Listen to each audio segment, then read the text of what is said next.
Welcome back. Well, one of the main reasons people watch the news is for weather coverage. You've seen faces and technology change in presenting the forecast in our 70 years of broadcasting history here at RTV6. Bob Mclain, you might remember him. He arrived here in 1972 and served as chief meteorologist for 30 years. It's our job, as always, to keep you informed of severe weather, no matter when it hits. Bob recalls the rather unfortunate timing of one tornado warning that led him to becoming a pseudo-entertainment reporter. We had an episode of Charlie's Angels on, and we were getting toward the end when they were going to name the killer.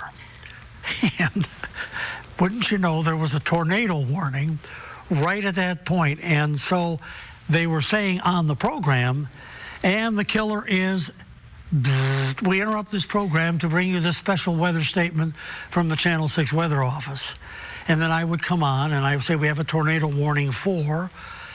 Well, of course, I covered up the area of the show that they named the killer.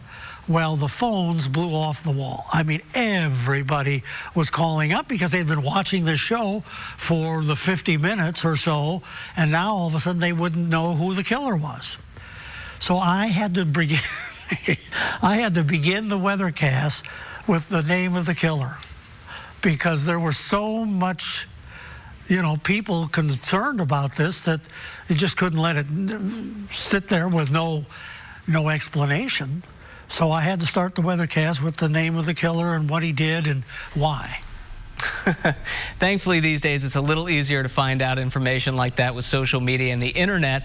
Bob left Channel 6 in 2002 after 30 years on the air here. Nearly ever since, though, he's been working in the library at Bishop Chatard High School here in Indianapolis and says he loves working with kids. He also says the library now has a few more weather books in it. Good for him.